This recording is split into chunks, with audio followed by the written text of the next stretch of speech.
Excelência, a palavra. Muito obrigado. Eu quero cumprimentar formalmente a todos. Quero dizer que tenho muita honra de estar nessa mesa presidida pelo meu amigo Renato Rua de Almeida e dividir o painel com o meu amigo o ministro Douglas Alencar Rodrigues. Quero agradecer a confreira Ione, ao presidente João de Lima e ao confrade Alexandre Agra Belmonte, que são os organizadores desse nosso 9º Congresso. Muito obrigado pela oportunidade de vir aqui. Bom, eu tenho que fazer, eu prometi para o ministro Douglas que faria inicialmente uma homenagem a um objeto fálico e sedutor que é o microfone. Nenhum de nós resiste. Olha, eu tenho aqui, ó, são 5h20 no meu. Eu posso falar 25 minutos. Não se preocupe que eu não vou falar tudo isso. Mas quando eu penso que falei 5 minutos, já foram 15.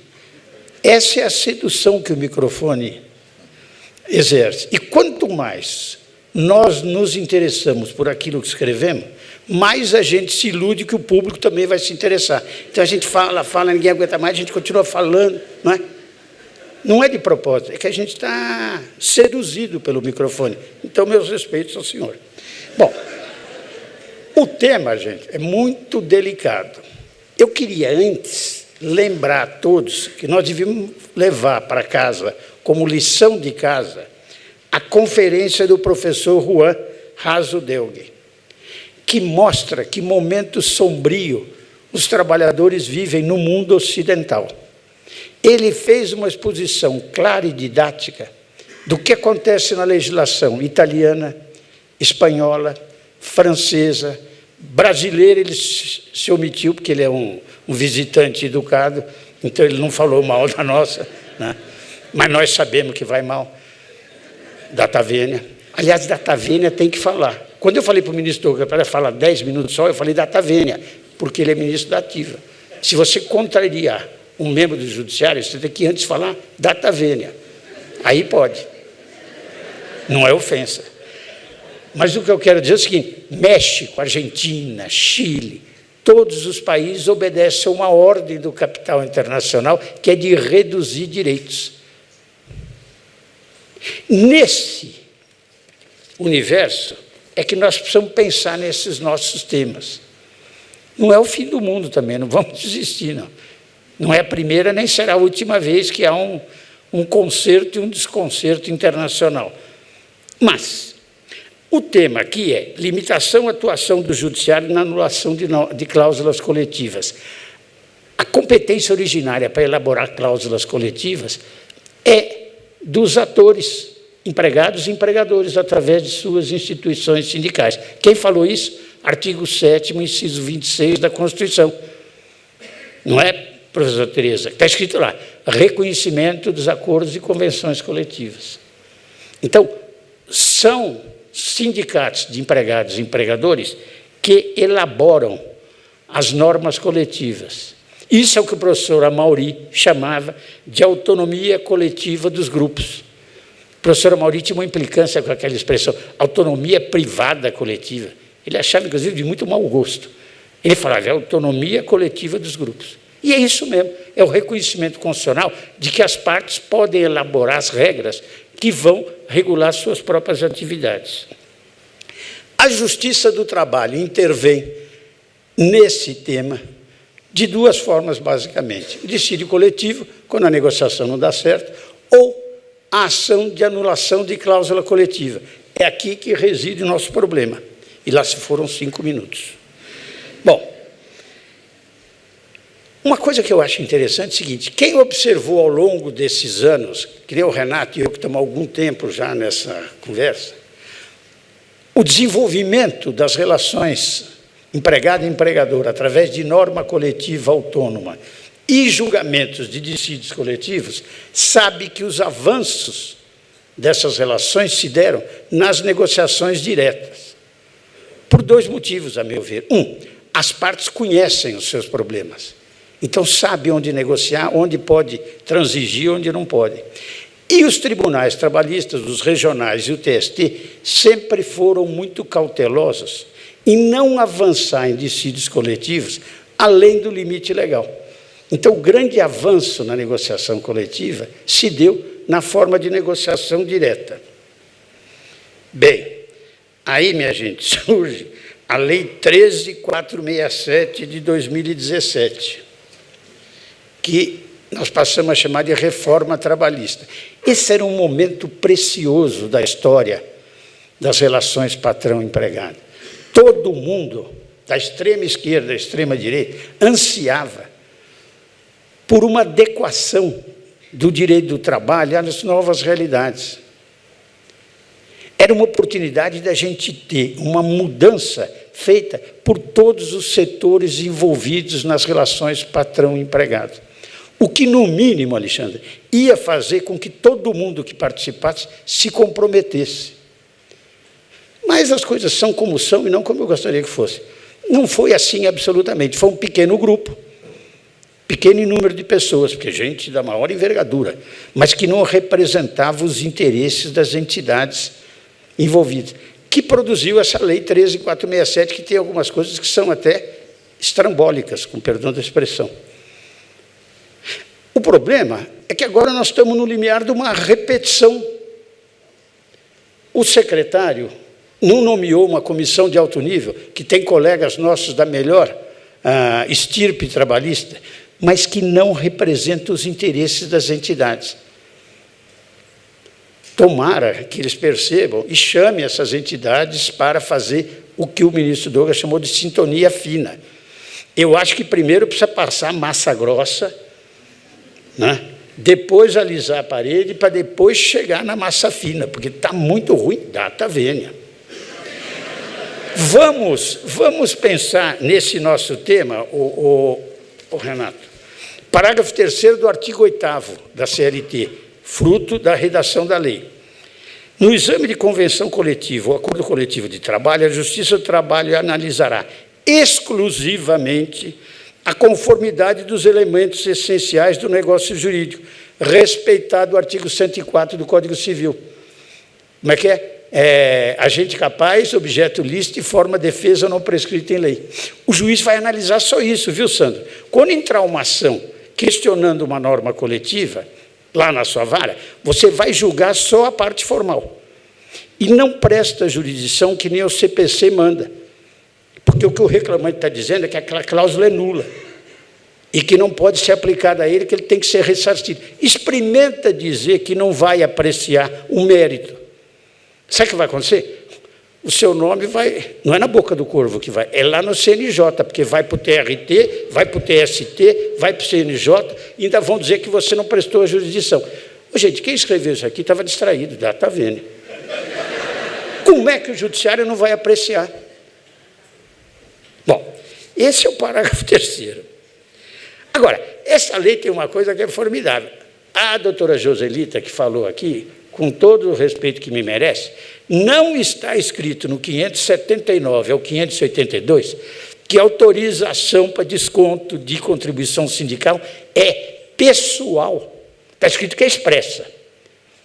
Mas não está escrito que é pessoal. Fizeram com muita pressa. O revisor da lei não prestou atenção. Escrevesse lá no 579, desconto da contribuição sindical. Só vale se a autorização for pessoal expressa. Acabou a conversa. Tanto não está escrito que eles fizeram a medida provisória 873 de 2009 para consertar o erro. Mas daí não deu tempo dela ser apreciada, caiu em desuso. Mas existe um projeto de lei da senadora Soraya, eu não consigo gravar o sobrenome dela, que é um sobrenome difícil, mas a lei, o projeto é 3814 de 2019, que está no Senado Federal. Sabe qual é o objeto desse projeto? Dizer que a autorização é individual. Nós já sabemos que é, o Supremo já disse que tem que ser individual. Eu não sei onde eles leram, data vênia, mas que eles disseram. É porque esse era o espírito da lei. Agora, qual é o problema, gente? Nós continuamos, desde que eu sou pequenininho, que eu assisti a sessão do pleno do TRT aqui, né? Eu tinha mania de, olha como eu já fui mais ingênuo, eu ficava assistindo aquela sessão. Depois eu era juiz de junta, eu decidia, e ficava perseguindo o processo para ver o que o relator no TRT ia dizer, crente que ele ia me ensinar. Tinha uns acordos que era assim, confirma a sentença pelos seus próprios jurídicos fundamentos, quer dizer que eles também não sabiam como resolver. E aí eu fui percebendo que a realidade é mais complexa. Mas, nesse particular, as causas dos nossos problemas são essa estrutura sindical que nós temos, essa unicidade. Então, criou-se um monstro. Nós temos um sindicato que é único para cada categoria e que não vive da contribuição da categoria. Vai quebrar tudo. Talvez, Valdir, seja a forma que nós inventamos de não recepcionar a Convenção 87 da OIT e criar um sistema sindical à moda brasileira, uma Convenção 87 pero no mucho.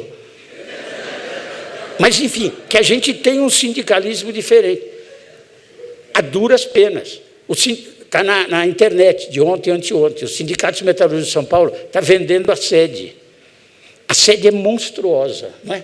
O Renato sabe, porque ele mandava e desmandava lá quando ele era advogado, chefe do jurídico. A sede é monstruosa, porque tinha um monte de gente, muito advogado, psicólogo, médico. Não tem mais. Não dá para pagar essa gente, não tem contribuição sindical. Quantos sindicatos pelo país fecharam, sindicatos em São Paulo e no Rio? Estou falando de sindicatinho de trabalho rural, que só tem uma tábua, uma oca. Não, estou falando de sindicato grande, que não tem mais. Pois bem, é nesse particular... já foram 15 minutos, viu? É nesse universo que diz a lei... Cadê a página 13? Artigo 611-A. A convenção coletiva e o acordo coletivo de trabalho tem prevalência sobre a lei. Aqui que está o negociado sobre o legislado. Mas, minha filha, quem que vai negociar do lado de lá se eles não têm dinheiro nem para pagar o ônibus para ir na mesa de negociação? Quer dizer, prevalece a negociação só se for aquela representação dentro da empresa que essa Lei 13.467 cria, que vai paulatinamente substituindo o sindicato. Mas aí, Valdir, está vendo, sem aquelas garantias, né, de imparcialidade, etc., e tal e coisa. Nós gostaríamos de uma negociação como ele for. Sindicato aqui, autônomo, empresa aqui, discute, fica de mal, senta de novo, discute, chega a uma conclusão. Se não chegar, vai lá no TRT. E o TRT, com todas as cautelas que tem, não se mete em briga de gente grande. Essa é a história da Justiça do Trabalho. Agora, vejam vocês que curioso. Eu vou terminar, porque eu começo a falar, eu sou que nem todo mundo, eu fico animado, eu fico falando mais do que devo. Eu achei uma coisa que me chamou a atenção. É uma medida cautelar que foi concedida dia 27 de setembro, quarta-feira passada, pelo ministro Lewandowski. É uma empresa que questiona uma decisão da seção de dissídios coletivos do TRT, daqui de São Paulo, porque o juízo é uma reclamação contra a usurpação da competência do TST pela seção de dissídios coletivos do TRT de São Paulo. Falar isso é tão difícil quanto compreender o que eu falei. Explica, sei lá. Bom, o ministro Lewandowski diz assim: o juízo reclamado, TRT de São Paulo, homologou parcialmente um acordo firmado entre o Sindicato dos Empregados, empresa de processamento de dados, empregados, né, e o Sindicato Patronal. Esse acordo que foi homologado pelo TRT tinha 3 cláusulas. A cláusula 59ª, contribuição sindical e confederativa. Cláusula 60ª, contribuição assistencial. E cláusula 82ª, contribuição sindical, artigo 578 e seguintes da CLT. Autorização para descontos concedido pela Assembleia dos Associados. O ministro Lewandowski, eu ia dizer que ficou nervoso, mas ele não é de ficar nervoso por causa disso, não. Ele só não gostou. Ele falou: gente, não é assim. Tem uma opção de precedente do Supremo dizendo que essas contribuições assistenciais, não sei o quê, é só para associado. Isso é jurisprudência do Supremo. 2, contribuição sindical vocês não prestaram atenção no acórdão do ministro Barroso e outras decisões do Supremo, que já disseram que só a autorização expressa do trabalhador é que autoriza o desconto da empresa. Eu acho que eu sou o único empregado da PUC que no mês de março faço autorização para descontar. Quando eu fiz, eles falaram, mas do que se trata? Eu falei, não, eu estou autorizando o sindicato a descontar. Aí o presidente do sindicato falou, nossa, rapaz, eles vão enquadrar, eu sou o único, eu ia dizer, o único bobo. Ué, eles não me dão estabilidade? Eles me mandaram embora ainda porque eu tenho estabilidade lá na PUC. O mínimo que eu devo fazer é retribuir ao sindicato, eu acho, mas deixa para lá. O que é interessante, para eu finalizar, é que o Supremo disse que o TRT de São Paulo, usurpando a competência dele, Supremo, não poderia homologar aquelas cláusulas, o ministro Douglas.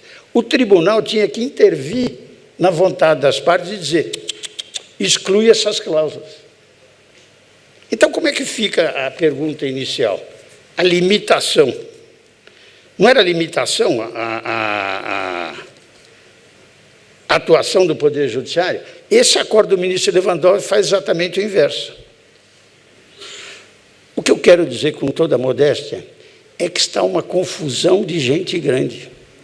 Um momento é, do ponto de vista teórico, muito confuso. Afinal de contas, há ou não há autonomia sindical? O preceito constitucional vale quando reconhece a negociação coletiva? Os tribunais devem ou não devem intervir na vontade manifestada pelas partes? Eu aguardo os próximos acontecimentos para ver se a gente consegue, pelo menos eu, formar um entendimento. Mas hoje é impossível você firmar um conceito ou uma posição a partir da regra. Para finalizar, como eu não podia deixar de fazer, eu pretendo fazer uma homenagem à Lei 13.467, lembrando a todos os senhores que ela veio para combater o desemprego e dar segurança jurídica. Muito obrigado, é o que eu tinha a dizer.